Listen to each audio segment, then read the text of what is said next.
Welcome back, my friends, to the show that never ends, and a happy Christmas to you all. Don't forget, you can get these. Look, what do you give a man who's got everything? Penicillin.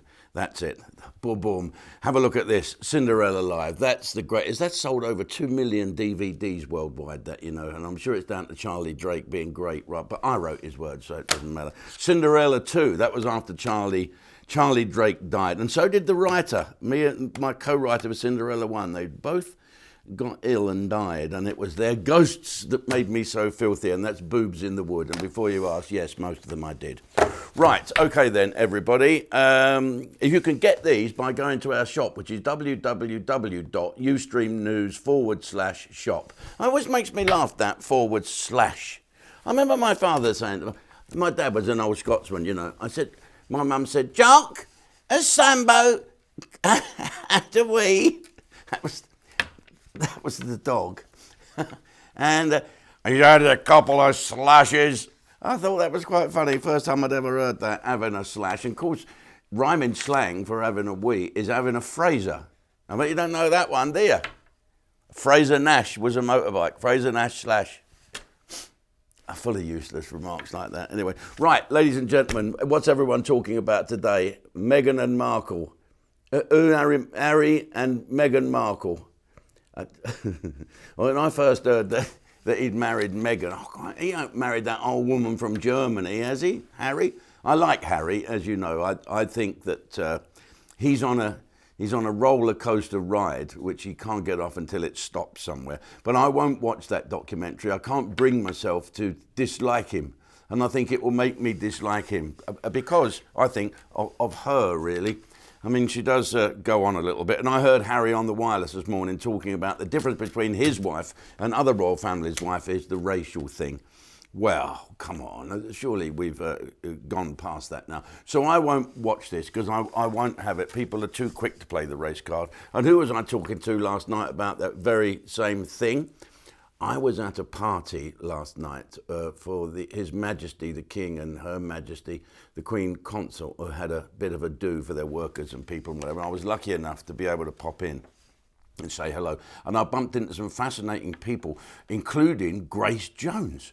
I mean, she's about 9 foot tall, and she had a big black pointy thing on her head as well. And I resisted the temptation to go up to her and say, where are you really from? Really? I'm American. No, but really, where were you?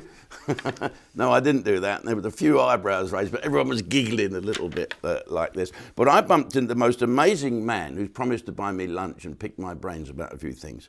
His name is Lord Simon Wolsey. Wolsey. Here's Wolsey? Woolley. Lord Woolley Simon. He's a Woolley Simon. Simon Woolley. Lord. Baroness Woolley. No, that's a female. I get this right. So, do you know what? I must have stayed there a little longer than I thought because my brain is not connected to my mouth this morning. Now, here's a picture of him.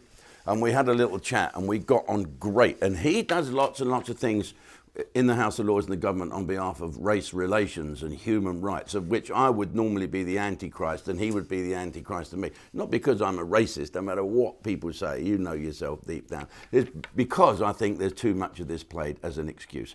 And you know what? Me and him got on like a house on fire.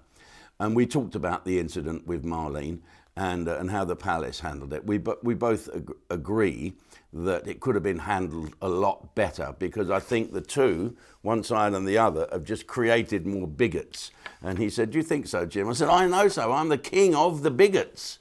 And he said, we must have lunch and pick your brains. It'd be good if we could sit down and work out a way to end this tension between black and white people and to stop people having every excuse to play the card, whether it's the white card. White people are now victims. Oh, there's only a few of us left in the country. They're coming over in boats. It's all horrible. And black people, you don't like us. Women, he touched my arse.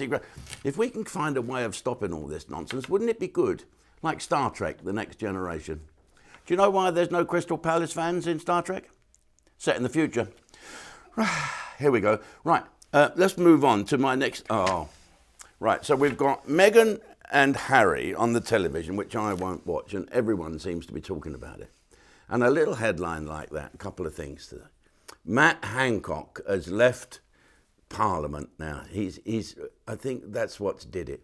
Once he proved he can eat a kangaroo's cock, he thinks Prime Ministership is not for me. They're only going to bring it up.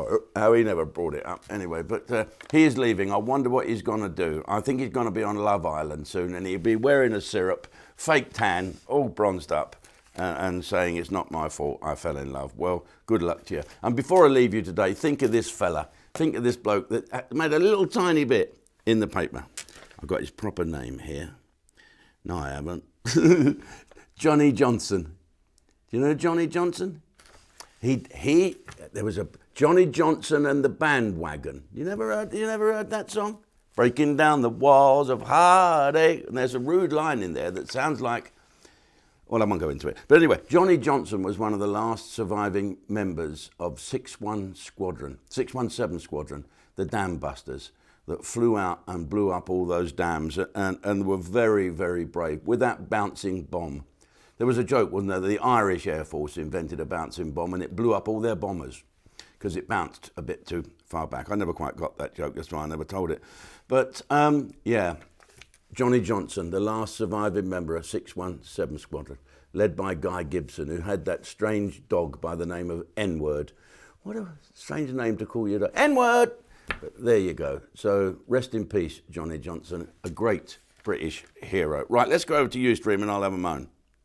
See the master of comedy, Jim Davidson, at his unique and hilarious best on stage, celebrating 25 years in show business. With 60 tons of staging equipment, a live band, and backing singers, the Stars' record-breaking Silver Jubilee is a show like no other. Filmed in front of a sellout crowd at the Edinburgh Playhouse, Jim proves just why he wears the crown as Comedy King with a rip-roaring routine that sees him covering subjects as diverse as foreplay, Tony Blair, and the Pope. Watch Jim Davidson's Silver Jubilee now, exclusively on Ustream.com.